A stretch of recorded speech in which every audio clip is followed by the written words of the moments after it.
কিছু দরজা খোলা মানেই শেষ নয়।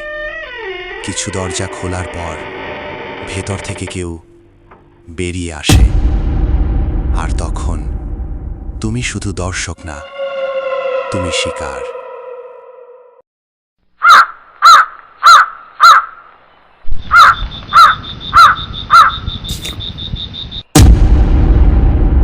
উনিশশো ৭১ সাল, আমেরিকার এক নির্জন এলাকা। চারদিকে শুধু গাছ, নীরবতা আর একটা পুরনো ফার্ম হাউস। পেরন পরিবার তাদের নতুন জীবনের শুরু করতে এসেছে এখানে। রজার পেরন একজন সাধারণ বাবা, ক্যারোলিন পেরন একজন স্নেহময়ী মা, আর তাদের 5 মেয়ে, অ্যান্ড্রিয়া, ন্যান্সি, ক্রিস্টিন, সিন্ডি আর ছোট্ট এপ্রিল। তাদের চোখে স্বপ্ন, একটা বড় বাড়ি, নতুন জীবন। কিন্তু তারা জানত না, এই বাড়ি শুধু একটা বাড়ি না, এটা একটা ফাঁদ। তাদের কুকুর সেডি গাড়ি থেকে নামার পর সে বাড়ির সামনে এসে থেমে যায়। তার কান খাড়া হয়ে যায়, চোখ স্থির হয়ে থাকে দরজার দিকে। সে ধীরে ধীরে গর্জন করতে শুরু করে। ক্যারোলিন ডাকে, সেডি কাম হিয়ার, কিন্তু সে আসে না। সে শুধু তাকিয়ে থাকে, যেন সে কিছু দেখছে যা মানুষ দেখতে পায় না। রজার দরজা খোলে, পুরনো কাঠের দরজা ধীরে ধীরে ক্রিক শব্দ করে খুলে যায়। ভেতরটা অন্ধকার, ধুলো জমে আছে, কিন্তু হঠাৎ একটা ঠান্ডা হাওয়া বাইরে বেরিয়ে আসে। মনে হয় যেন ভেতর থেকে কেউ শ্বাস ফেলল। সবাই একে একে ভেতরে ঢোকে, আর তখনই দরজাটা নিজের থেকে ধীরে ধীরে বন্ধ হয়ে যায়। প্রথম রাত, সবাই ঘুমিয়ে পড়েছে। বাইরে হালকা বাতাস, গাছের ডাল নড়ছে। হঠাৎ টিক টিক টিক শব্দ থেমে যায়। বাড়ির সব ঘড়ি একসাথে থেমে যায়। সময় 3:07 AM। ক্যারোলিন হঠাৎ ঘুম ভেঙে ওঠে। তার মনে হয় কেউ তার পাশে দাঁড়িয়ে আছে। সে ধীরে ধীরে ঘাড় ঘোরায়, কিন্তু কেউ নেই।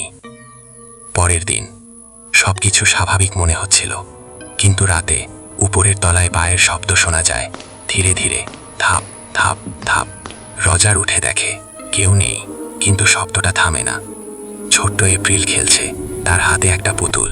সে হঠাৎ বলে, mom, I have a friend. Caroline হাসে, really, what's her name? April বলে, রুরি। সে দেয়ালের ভেতরে থাকে। ক্যারোলিনের মুখের হাসি মিলিয়ে যায়। অ্যান্ড্রিয়া দেয়ালের একটা অংশে অদ্ভুত ফাঁকা জায়গা খুঁজে পায়। সে ভেতরে তাকায়, অন্ধকার, একদম নিঃশব্দ। হঠাৎ একটা ঠান্ডা বাতাস বের হয়, আর তারপর দুটো হাত তার দিকে এগিয়ে আসে। অ্যান্ড্রিয়া চিৎকার করে ওঠে। রাতে ক্যারোলিন একা রান্নাঘরে। হঠাৎ চেয়ার নিজের থেকে নড়ে ওঠে। দরজা ধীরে ধীরে খুলে যায়। সে ভয় পেয়ে পিছিয়ে যায়, কিন্তু তার পেছনে কেউ দাঁড়িয়ে আছে, অদৃশ্য কিন্তু উপস্থিত। ক্যারোলিন আর সহ্য করতে পারে না।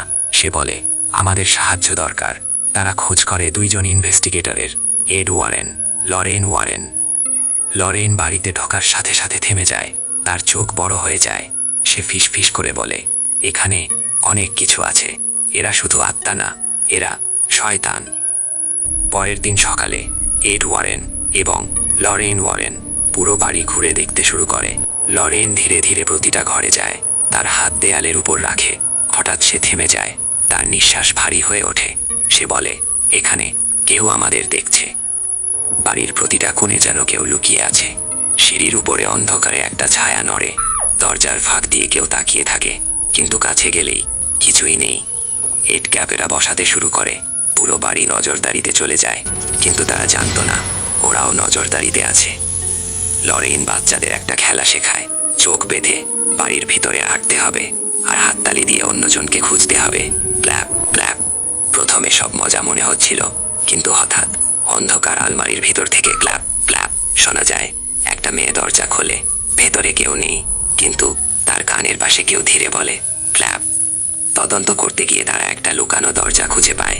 দরজাটা খুলতেই নিচে অন্ধকার বেসমেন্ট, মাটি ভেজা, গন্ধ পচা। লরেন নিচে নামতেই হঠাৎ থেমে যায়। সে কাঁপতে থাকে।